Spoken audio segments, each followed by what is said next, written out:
Baik, bismillahirrahmanirrahim. Alhamdulillah, segala puji syukur kita kepada Allah Subhanahu wa taala. Salawat dan salam kepada Nabi Muhammad SAW. Pada sore ini menjelang maghrib ya. Kita kuliah yang ketiga mengenai akuntansi bisnis syariah. Mohon maaf sebelumnya tadi HP saya sedikit error ya, tidak bisa nyala jadi terlambat mengabarkan ya. Tadi saya sempat khawatir HP-nya malah nggak bisa nyala, tapi alhamdulillah ternyata bisa nyala ya. Kalau nggak bisa nyala, bahaya ya karena tidak bisa mengabarkan ke teman-teman linknya. Ini aja linknya sempat kehapus kopiannya ya. Oke, untuk menghemat waktu saya akan langsung share screen aja ya mengenai akuntansi bisnis syariah ini. Ya bismillah, mudah-mudahan nggak ada kendala ya. Kalau ada kendala juga, wah tuh udah kebingitan ya. Nah, saya yang mau gabung.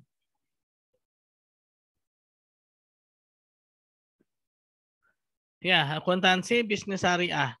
Sebenarnya secara PSAK ya dengan bank syariah itu sebenarnya sama satu PSAK, hanya perlakuannya saja yang beda ya.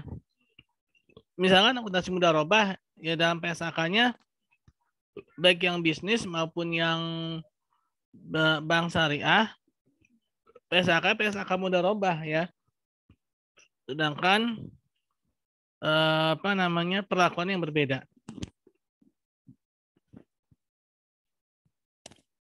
Nah, ada beberapa hal yang membedakan antara akuntansi syariah dengan akuntansi pada umumnya ya.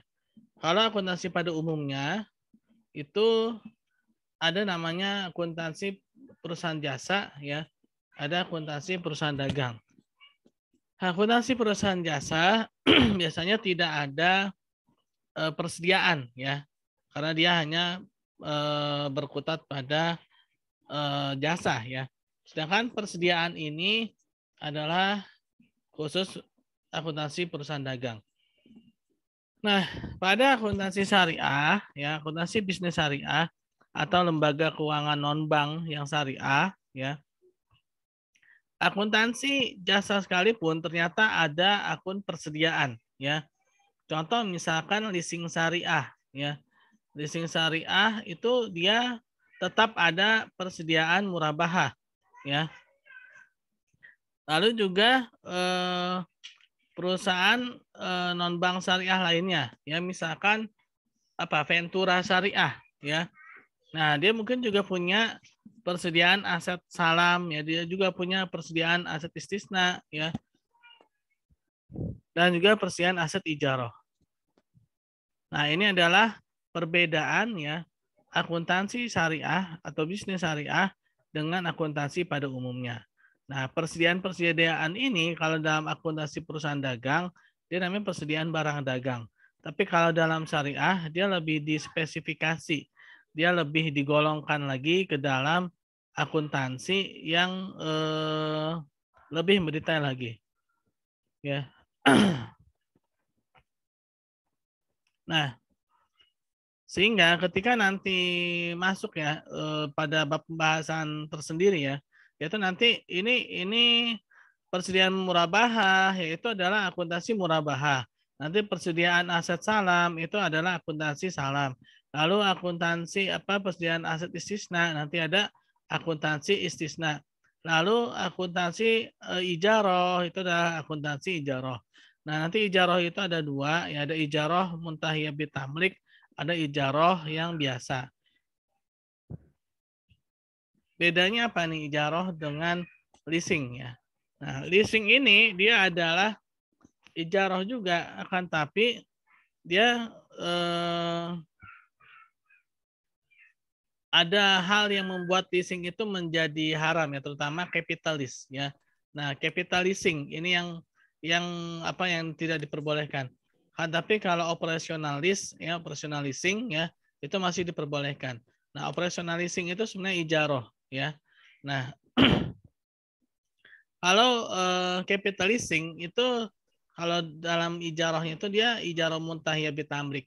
Akan tapi ada perbedaan ya teman-teman, mungkin pernah belajar fikih muamalah, yaitu ada namanya tuh ta'aluk ya, yaitu dua akad yang menjadi satu ya, yang mana akad yang pertama menjadi syarat bagi akad yang kedua. Nah itu ijarah, nah itu leasing ya, leasing, capital leasing, yang mana dia memiliki ta'aluk yaitu sewa beli.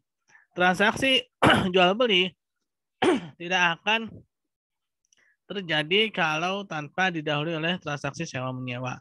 Nah, itu adalah capital leasing. Nah, sedangkan secara syariahnya, ya secara syariahnya, ijarah mutahiyah bitamlik ini dia ada perbedaan dengan capital leasing, ya. Yaitu kalau leasing capital leasing dia itu dua akad ya. Tapi kalau ijarah mutahiyah bitamlik dia itu satu akad. Nah, yang satu lagi itu namanya wa'ad ya. Yang satunya lagi itu adalah wa'ad. Nah, akan tetapi ya, pada saat ini ijarah mutahiyah bitamlik pun sudah mulai jarang digunakan ya. Karena ketika menggunakan ijarah mutahiyah bitamlik sering sekali ya yang terjadi adalah dua akad ya, bukan satu akad satu wa'ad ya. Kenapa? Karena itu sesuatu yang dilarang ya. Kenapa sih dilarang gini? Kenapa sih dilarang? Karena dari sisi pencatatannya nanti secara akuntansi sebenarnya jadi kacau ya. Kacau gimana? Teman-teman mungkin pernah ngajuin leasing ya, pernah ngajuin leasing. Nah, leasing itu kan dia ada DP ya teman-teman ya. Benar nggak? Bayar uang down payment kan? Ketika beli motor, beli mobil ya kan? Halo, halo. Iya, Pak. Nah, pembayaran uang muka ya, uang muka. Ketika seorang itu sudah membayar uang muka, sebenarnya itu bukan lagi transaksi sewa menyewa. Artinya apa? Artinya ketika si konsumen tidak mampu membayar, seharusnya uang DP itu diperhitungkan ya, diperhitungkan berikut uang yang sudah masuk ya. Sehingga ketika si konsumen itu tidak mampu membayar, si konsumen itu ketika kendaraannya ditarik ya.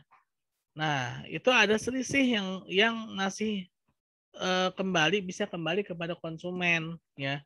Nah, jadi itu ada sebagian dana yang mungkin selisih antara apa namanya uang yang masuk ya dengan berapa sih nilai motornya itu atau nilai mobilnya itu. Belum lagi kan ketika motor atau mobil itu ditarik ya, itu kan dilelang ya kan. Jadi ya tinggal hitung aja ya. Uang DP-nya berapa, cicilan yang sudah masuknya berapa, plus lelangnya berapa. Ya. Nah, itu semua kan apa namanya bisa dihitung. Gitu kan. Jadi si konsumen itu benar-benar tidak dirugikan. Ya kan. Yang terjadi kalau pada leasing itu kan dirugikan ya.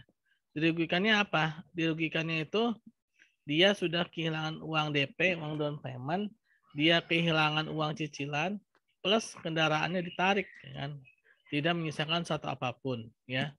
Nah, itu kan kalau uang hilang, angus, plus kendaraan ditarik, itu kan dia sebenarnya apa? Transaksi apa? Sewa, ya kan? Itu transaksi sewa. Nah, akan tapi kenapa kalau memang itu sewa, kenapa dia membayar uang muka? Nah, inilah yang menjadi permasalahan, ya. Kenapa ta'aluk itu tidak boleh, ya? Karena adanya ketidakjelasan pada transaksi. Nah, pada syariah ya, dia tidak apa namanya tidak seperti itu. Ya, jadi harus dihitung berapa, ya. Nah, kalau memang mau dia itu benar-benar pure murni sewa, ya, pure murni benar-benar hanya sewa menyewa, berarti dia tidak membayar uang muka, ya. Berarti tidak ada istilah uang muka pada apa namanya pada leasing tersebut, ya. Itu namanya operasionalis, ya. Leasing operasional. Nah, itu diperbolehkan secara syariah ya. Nah, yang dilarang itu adalah capital leasing ya. Nah, ijarah muntahiyah bitamlik ya.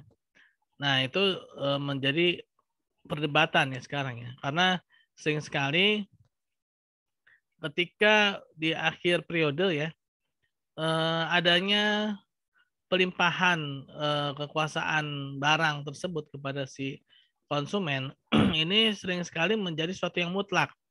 Beda ya. Jadi gini, wa'ad itu bukan akad. Akad itu dia sudah mutlak ya. Jadi perjanjiannya itu kalau akad itu ya pasti harus gitu ya. Tapi kalau wa'ad itu dia opsi teman-teman ya, pilihan. Jadi bisa dilimpahkan atau ditarik kembali ya. Tapi yang terjadi adalah sering sekali itu yang terjadi pasti dilimpahkan ya kepemilikannya kepada si konsumen. Nah, itulah yang menjadi pertanyaan dalam ijarah mutahiyah bitamlik. Nah, oh ya, saya juga ingin sedikit bahas tentang salam ya. Nah, nanti pada transaksi salam ya, transaksi salam itu biasanya berkaitan dengan transaksi-transaksi jual beli barang yang inden ya. Nah, dulu mungkin barang inden itu identik dengan pertanian dan perkebunan, walaupun sekarang juga masih ya. Nah, biasanya pertanian perkebunan yaitu dia barang-barangnya itu inden. Tapi ya, dia butuh modal di awal. Nah, itulah salam ya.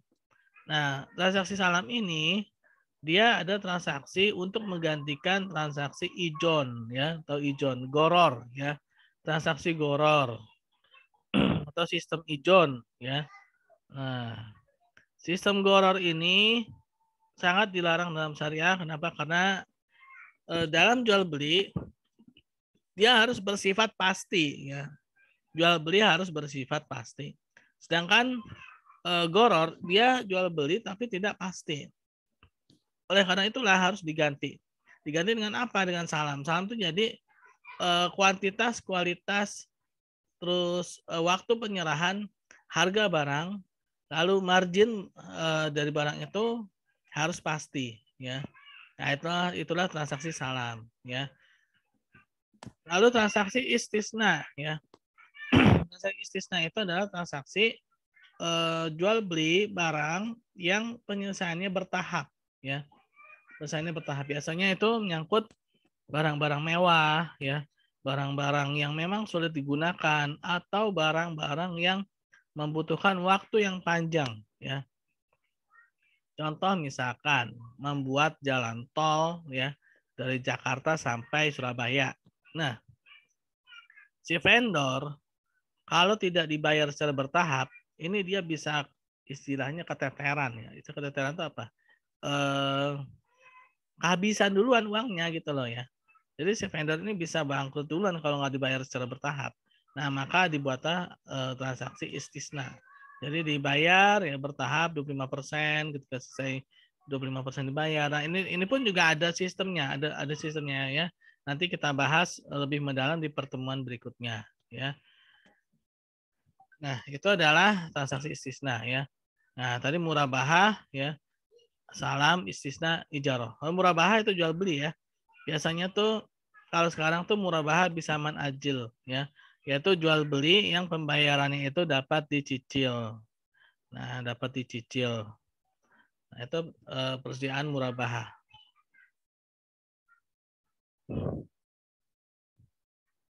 Nah, itu semua adalah aset ya, aset pada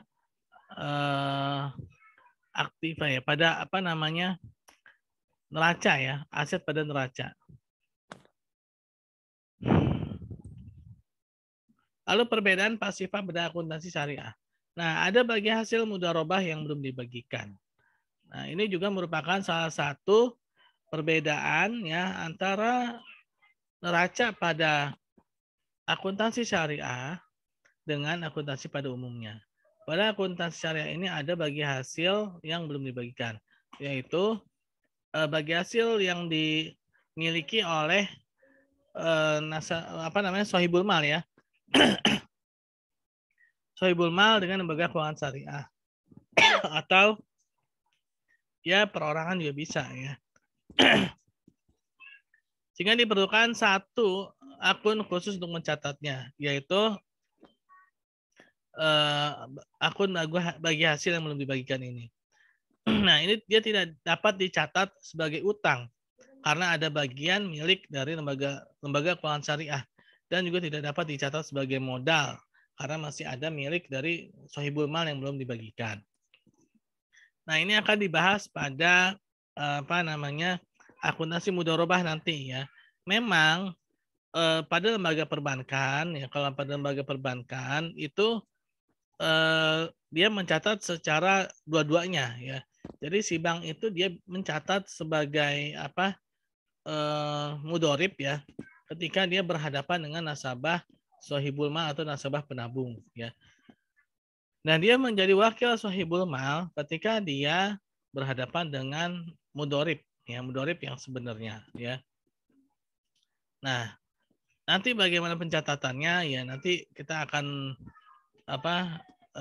bahas lebih lanjut ya teman-teman mengenai akuntansi syariah ini ya, akuntansi bisnis syariah ini.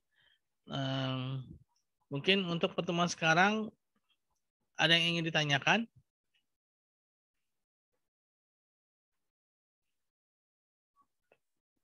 Untuk materi nanti saya share ya.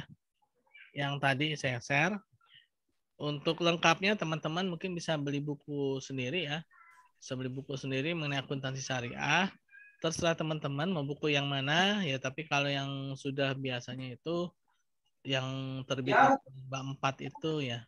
Dan yang lainnya juga nggak apa-apa sih selama bahasnya juga akuntansi syariah. Gelap lagi ini. Mana ada yang mau ditanyakan teman-teman? Emang. Ya, si Rajudin mau bertanya. Enggak usah. Si Rajudin Khaitami mau bertanya. Enggak, Pak. Belum. Saya kira mau tanya ya. Ada yang mau bertanya yang lainnya?